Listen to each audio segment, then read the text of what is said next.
Hello, everyone, and welcome back to our journey through the book of Exodus.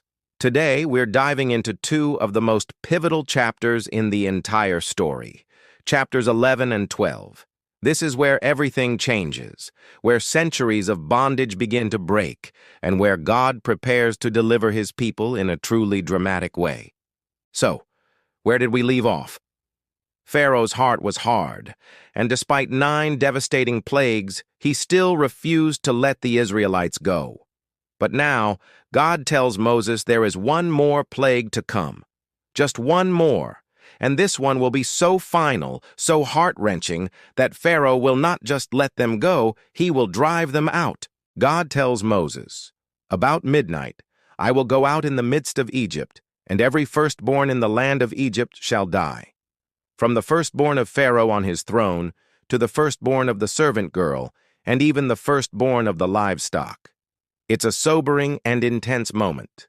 God's judgment is about to fall, but amidst this coming judgment, God provides a way of escape for his people. This is where the story shifts from judgment to salvation, and it's incredibly powerful. God gives Moses and Aaron very specific instructions for a special meal, a sacred observance that will be remembered for all generations.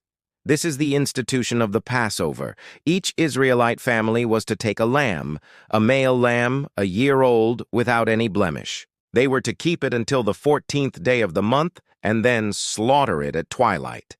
This wasn't just any ordinary act. They were to take some of the blood and put it on the 2 doorposts and the lintel of their houses. The blood was a sign. God says, "When I see the blood, I will pass over you."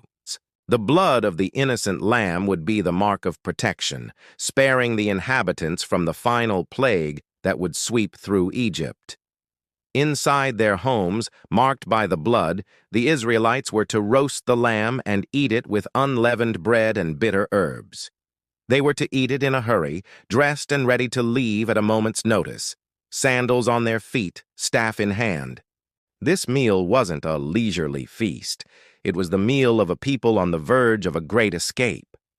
The unleavened bread symbolized their haste, no time for the dough to rise.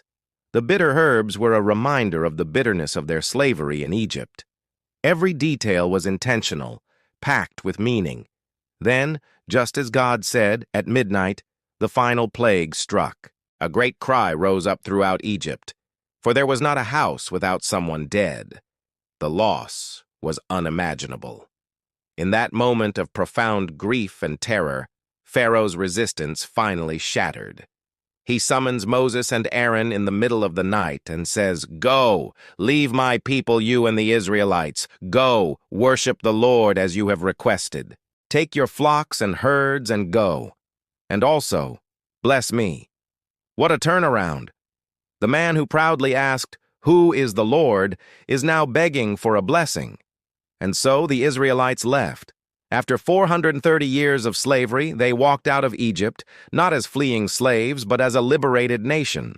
The Egyptians, desperate for them to leave, urged them on, giving them silver, gold, and clothing, plundering the Egyptians just as God had promised.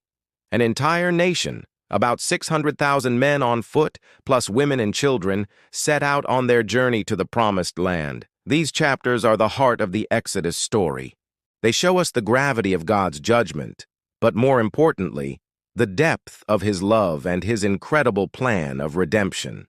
The Passover lamb, whose blood saved the people, points forward to an even greater sacrifice, one that offers salvation to all who would believe.